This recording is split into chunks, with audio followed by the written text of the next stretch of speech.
Hello students, চলে এসেছি তোমাদের সামনে আমার আজকের নতুন ভিডিও নিয়ে।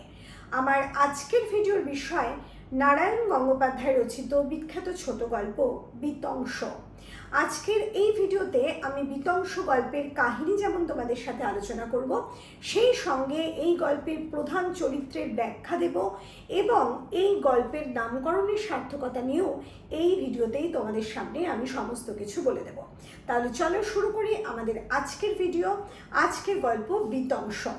বিতংশ গল্পের শুরুতেই লেখক নারায়ণ গঙ্গোপাধ্যায় জানিয়েছেন যে গল্পের প্রধান চরিত্র সুন্দরলালের মোহভঙ্গ ঘটেছে। সেই মোহভঙ্গ ঘটেছে তার সংসার জীবন থেকে। লেখক বলছেন যে সুন্দরলাল বুঝতে পেরেছিল যে সংসারে যাকে আজকে পরম বন্ধু বলে মনে করা হয়, সেই পরম বন্ধুই হয়তো সামান্য স্বার্থের জন্য যে কোনো সময় গলা টিপে ধরতে পারে। আবার এই সংসারের সেই সহোদর ভাইটি, আদরের সহোদর ভাইটি, যাকে না দেখতে পেলে একেবারে অন্যরকম অনুভূতি হতো, যাকে এক পলক দেখার জন্য মন একেবারে অস্থির হয়ে উঠত, সেই ভাইটি হয়তো সামান্য এক ছটাক জমির জন্য ফৌজদারি আদালতে মামলা রুজু করতে পারে। আর যে সুন্দরী স্ত্রীর জন্য একেবারে শাড়ি গয়না নৈবেদ্য দেওয়া হয়, সেই সুন্দরী স্ত্রী হয়তো কোনো এক ভোরবেলা ওই গ্রামেরই ছোটু দেওয়ারির সাথে বেপাত্তা হয়ে যেতে পারে। এই সমস্ত সত্য বুঝতে পেরেছিল সুন্দরলাল। এই প্রসঙ্গে বলতে গিয়ে লেখক বলেছেন, কা তব কান্তা কস্তে পুত্র সংসার অতীব বিচিত্র কস্য ত্বং বা কুত আয়াত্তা তত্তং চিন্তায়া তদিদং ভাতা। তোমরা সবাই জানো এই বিখ্যাত সংস্কৃত শ্লোকের যে অর্থ, কে তোমার পত্নী, কে তোমার পুত্র, সংসার অত্যন্ত বিচিত্র বৈচিত্র্যময়। আর সেখানে কোথা থেকে তুমি এসেছো, তুমি কার, এই সমস্ত কিছু প্রশ্নের মধ্যে কিন্তু আসল সত্য অনুধাবন করা যায় যে সংসারে কোনো কিছুই আপন নয়। এই সত্য চিন্তা করতে বলা হচ্ছে এই শ্লোকের মধ্যে। আর লেখক বলছেন এই শ্লোকটাই বোধহয় সুন্দরলাল বুঝতে পেরেছিল। এই শ্লোকের যে মূল ধর্ম, মূল কথা, মূল তত্ত্ব, তার সার অংশ বোধহয় বুঝে ফেলেছিল সুন্দরলাল। সেই কারণেই সে 30 বছরে পা দিতে না দিতেই একেবারে তার অগস্ত্য যাত্রা ঘটে গিয়েছিল, আর সে সংসার জীবনে ফিরে আসেনি। এই সুন্দরলাল গ্রাম ছেড়ে তো চলে গেল, কিন্তু গ্রাম ছেড়ে চলে গেল কোথায় না, কোনো এক সাঁওতাল পরগনায়। সেই সাঁওতাল পরগনার বর্ণনা দিতে গিয়ে লেখক বলেছেন যে সেই সাঁওতাল পরগনায় সুন্দরলালের গ্রামের মতো শব্দের কোনো বায়ু দূষণ নেই। এখানে বাতাসে পেট্রোলের গন্ধ পাওয়া যায় না। এখানে গাড়ির হর্নের শব্দে গরুর দল একেবারে তাদের জায়গাচ্যুত হয়ে ছোটাছুটি করে না। এরকম একটা পরিবেশে, শান্ত স্নিগ্ধ পরিবেশে এসে নিজে বসত গেড়েছে যাকে বলা যায় সুন্দরলাল। আর এখানে সর্বদা যেন শাল গাছের ফুল উড়ে বেড়ায়, মহুয়া ফুলের যে রস, সেই রসের যে বন, সেখানে হাড়োয়ালরা নাচানাচি করে। এই মহুয়ার গন্ধে একেবারে মাতাল হয়ে যায় সুন্দরলাল। আর তার মনে হয় এই তো প্রকৃত আনন্দ। সে গ্রাম ছেড়ে, সংসার জীবন ছেড়ে এই সাঁওতাল পরগনায় যেন প্রকৃত আনন্দ খুঁজে পেয়েছে।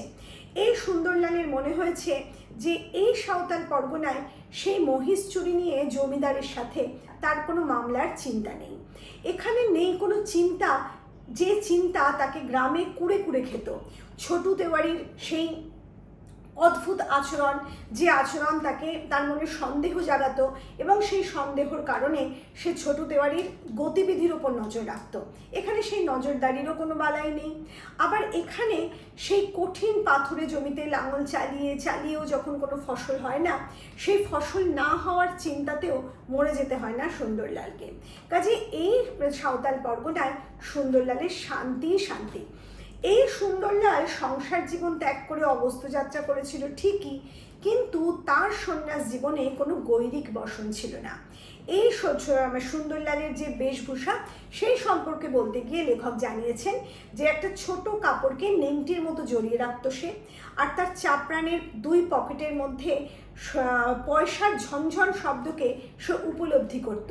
সে চলতে ফিরতে হাত দিয়ে সেই পকেটকে বাজাতো। আবার তার সেই পকেটের মধ্যেই পানের ডিবা থাকতো, সেই পানের ডিবা থেকে পান তুলে যখন সে খেত তখন সেই জর্দার গন্ধ বাতাসে একেবারে ছড়িয়ে পড়তো। কাজে এই যে সুন্দরলালের কথা আমরা বলছি, এবং তার মাথার যে ঝাঁকড়া চুল, সেই ঝাঁকড়া চুল কিন্তু সর্বদা পরিপাটি করে আঁচড়ানো থাকতো, আর সেই ঝাঁকড়া চুলের চারধারে একটা কাপড়কে বেষ্টনী দিয়ে পাকিয়ে রাখতো সে, আর সেই পাগড়ির মতো কাপড়ের মধ্যে গোজা থাকতো পাখির পালক। আর এই সুন্দরলালের একমাত্র সঙ্গী কে ছিল না, একটা টাট্টুর মতো খচ্চর। সেই খচ্চরের পিঠে জিনিসপত্র চাপিয়ে, কখনো বা নিজে চড়ে সেই সাঁওতাল পরগনার এই প্রান্ত থেকে ও প্রান্ত সে ঘুরে বেড়াতো তার প্রচুর শিষ্যর বাড়িতে, এবং শিষ্যদের বিভিন্ন কাজের সহায়তা করতো সে। এই প্রসঙ্গে বলতে হয় যে লেখক জানিয়েছেন সুন্দরলাল মাত্র 2 মাসের মধ্যে সাঁওতাল পরগনার সেই অশিক্ষিত, বোকা, সরল বিশ্বাসী মানুষগুলোর এতটাই মন রঞ্জন করেছিল যে তাদের কাছে সে মহাপুরুষ হয়ে উঠেছিল। সুন্দরলাল তাদের প্রায় গল্প বলতো যে সে যে পশুপতি, মানে নেপালের যে পশুপতির মন্দিরে ধ্যানস্থ হয়েছিল, সেই ধ্যানস্থ হয়ে থাকার সময় সে নাগা সন্ন্যাসীর দর্শন পেয়েছিল। সেই নাগা সন্ন্যাসীর যে কিনা 500 বছর ধরে হিমালয়ের তুষারের মধ্যে তপস্যা করেছে, এবং তার বর্ণনা প্রসঙ্গে সুন্দরলাল বলেছে সেই নাগা সন্ন্যাসীর দাড়ি একেবারে চরণ স্পর্শ করত, আর সে যখন উঠে দাঁড়াতো তার মাথা স্পর্শ করতো তাল গাছকে। আর পশুপতির মন্দিরে যখন এই সুন্দরলাল তপস্যা করত নিজের জন্য, সেই সময় কোনো এক অন্ধকার রাত্রিতে এই নাগা সন্ন্যাসী তাকে দর্শন দিয়েছিল, এবং সে বলেছিল যে সে যা চাইবে তাই করতে পারবে। আর সেই কারণেই সেই আশীর্বাদ ধন্য হচ্ছে সুন্দরলাল। আর সুন্দরলালের হাতের মুঠোয় এখন ভূত, প্রেত, পিশাচ সমস্ত কিছু।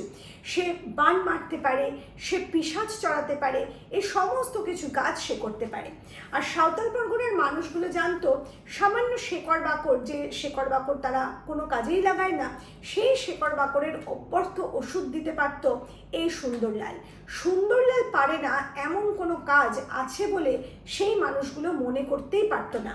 কখনো বা গ্রামের কোনো মাঝি তার কাছে এসে, এখানে এক তিলক মাঝির প্রসঙ্গ আছে, সেই তিলক মাঝি হয়তো সুন্দরলালকে এসে বলেছে যে অমুক মাঝি তার কাজে ভীষণ বাধার সৃষ্টি করছে এবং তার কারণে তার বহু ক্ষতি হচ্ছে, সেই তিলক মাঝিকে বান মারার প্রয়োজন।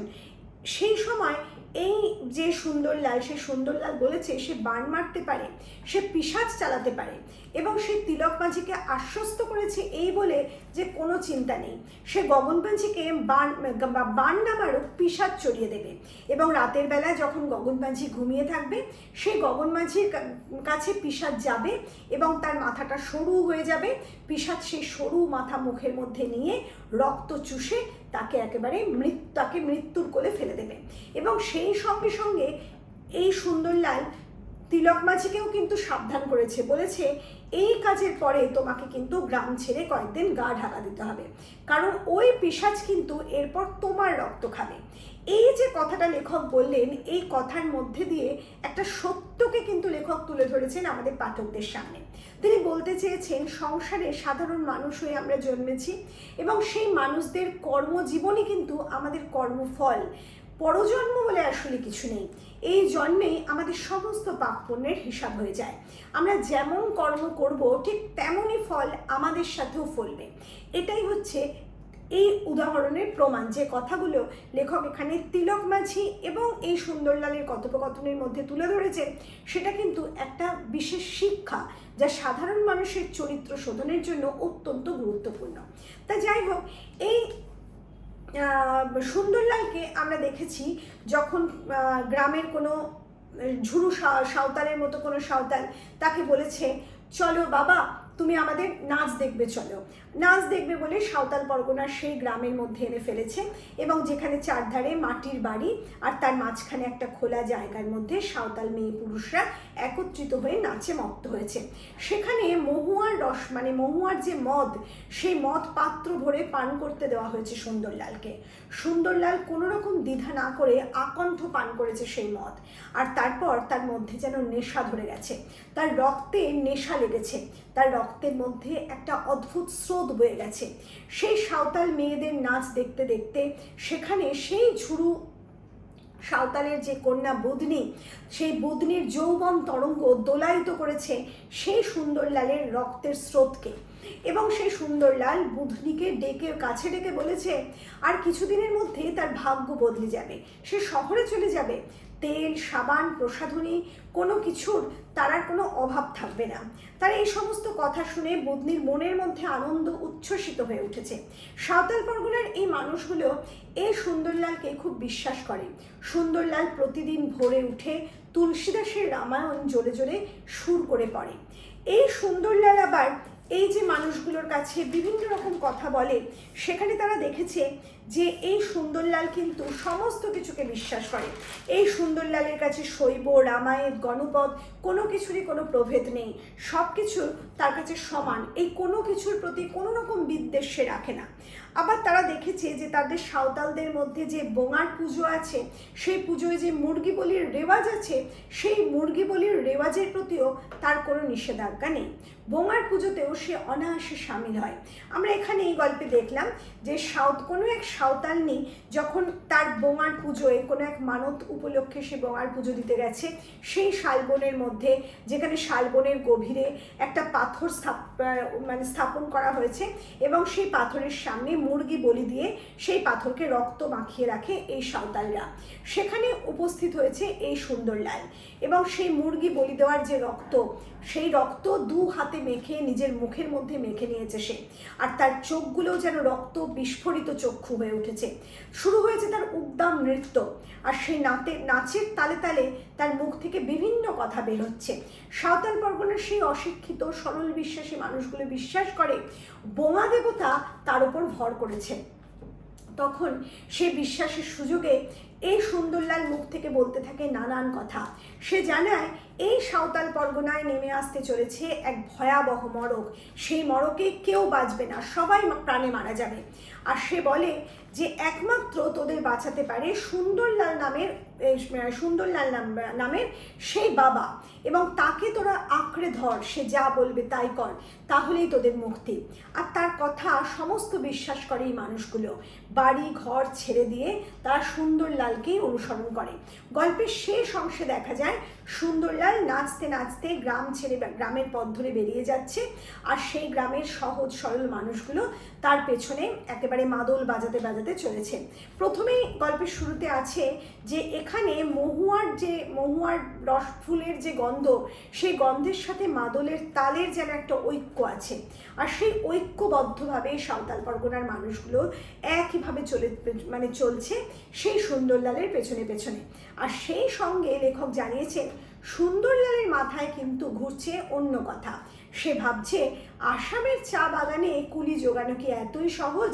কুলি সেখানে টেকে না। কালা জ্বরে আক্রান্ত হয়ে সেখানে মানুষগুলো প্রায়শই কাজ ছেড়ে চলে যায়। আর সেই আসামের চা বাগানে সে যদি বুধনিকে বাদ দিয়ে 42 জনকে লাগিয়ে দিতে পারে কাজে, তাহলে তার কমিশন কত হবে? এই ভাবনা ভাবতে ভাবতে সে চলেছে। কাজে গল্পের সম্পূর্ণ অংশের মধ্যে দিয়ে আমরা কি বুঝতে পারি? সুন্দরলাল আসলে তার সংসার জীবন ত্যাগ করেছিল, সেই সংসার জীবনের জটিলতাকে সে ভেদ করতে পারেনি, সেই জটিলতার সাথে সে যুঝতে পারেনি। সেই কারণেই এক প্রকার পালিয়ে বাঁচতে চেয়েছিল সে কিন্তু আসলে লালসাযুক্ত একটা মানুষ। সে পরম ভোগী, তার মধ্যে লোভ, লালসা, এমনকি কামনার আগুনকেও আমরা প্রত্যক্ষ করেছি। বুধনির যৌবন তরঙ্গ যখন তার রক্তে দোলা দিয়েছে সেই দৃশ্য থেকে। আবার শেষ অংশে বুধনিকে বাদ দিয়ে 42 জনের কথা সুন্দরলাল মনে মনে চিন্তা করেছে। এই কথার মধ্যে দিয়ে আমরা সহজেই বুঝতে পারি যে বুধনির কোন পরিণতি সেটা লেখক এখানে লিখে যাননি সত্য, কিন্তু সেই ভাবনা ছেড়ে দিয়েছেন পাঠকের কাছে। পাঠক অনায়াসেই ভাবতে পারে যে সুন্দরলালের কবলে পড়ে এবার বোধহয় বুধনি সেই সুন্দরলালের লালসার শিকার হবে, অথবা সুন্দরলাল শহরের কোনো এক অন্ধকার গলিতে হয়তো বুধনিকে চিরতরে বিক্রি করে দিয়ে আসবে। এই জীবনই হয়তো বুধনির মধ্যে, এই ভাগ্যই হয়তো বুধনির জন্য লিখে রেখে গেলেন লেখক। কাজেই সুন্দরলাল চরিত্রের মধ্যে কখনোই কোনো সন্ন্যাসী রূপ আমরা দেখতে পাই না। তার মধ্যে একেবারে এক ভণ্ড তপস্বীর রূপ দেখতে পাই। সেই ভণ্ড তপস্বী যে কিনা সহজ সরল সাধারণ মানুষগুলোর সরল বিশ্বাসের সুযোগ নিয়ে তাদের বোকা বানিয়েছে, তাদের সমস্ত বিশ্বাসকে সে একেবারে অন্ধকারের মধ্যে, তাদের মৃত্যুর মুখ থেকে বাঁচানোর নাম করে অন্ধকারের মধ্যে তাদের নিমজ্জিত করেছে। কাজে সমগ্র গল্পটা পড়ে আমাদের এই সিদ্ধান্তে উপনীত হতে হয় যে গল্পের যে নামকরণ বিতংশ, যার অর্থ হচ্ছে ফাঁদ বা জাল, আলোচ্য গল্পের মধ্যে আমরা কিন্তু সেটাই দেখতে পাচ্ছি। আলোচ্য গল্পের মধ্যে একটা মাত্র ফাঁদ নেই, এখানে আছে ধর্মের ফাঁদ, এখানে আছে প্রতারণার ফাঁদ, এখানে আছে ভোগের ফাঁদ, এখানে আছে অশ্লীল যে ভাবনা চিন্তা তার ফাঁদ, এই সমস্ত কিছু ধর্মবিশ্বাসের ফাঁদ, এই সমস্ত কিছু ফাঁদের মধ্যে দিয়ে যেখানে সুন্দরলালের সেই জীবন থেকে আরেক জীবনযাত্রা এবং মানুষগুলোকে ফাঁদে ফেলে তার স্বার্থ সিদ্ধি করা, সমস্ত দিকের কথা মাথায় রেখে আমরা অবশ্যই বলতে পারি এই বিতংশ নামকরণ একটা ব্যঞ্জনধর্মী সার্থক নামকরণ হিসাবে লেখক এই গল্পের নামকরণ তৈরি করেছে। আশা করছি বিতংশ গল্প তোমরা সম্পূর্ণ ভালোভাবে বুঝতে পেরেছো। যদি কোথাও কোনো সমস্যা থাকে অবশ্যই আমার কমেন্ট বক্সে জানাতে পারো, সেই সমস্যার সমাধানের আমি চেষ্টা করব। আর তোমাদের যে সমস্ত প্রয়োজন থাকবে সেটাও আমার কমেন্ট বক্সে জানিয়ে যাবে। তোমাদের প্রয়োজন মতো আমি তোমাদের পাঠ্য ভিডিও দেওয়ার চেষ্টা করব। আজকের ভিডিও আমি এখানেই শেষ করছি। খুব তাড়াতাড়ি তোমাদের সামনে হাজির হব নতুন কোনো ভিডিও নিয়ে। খুব ভালো থেকো।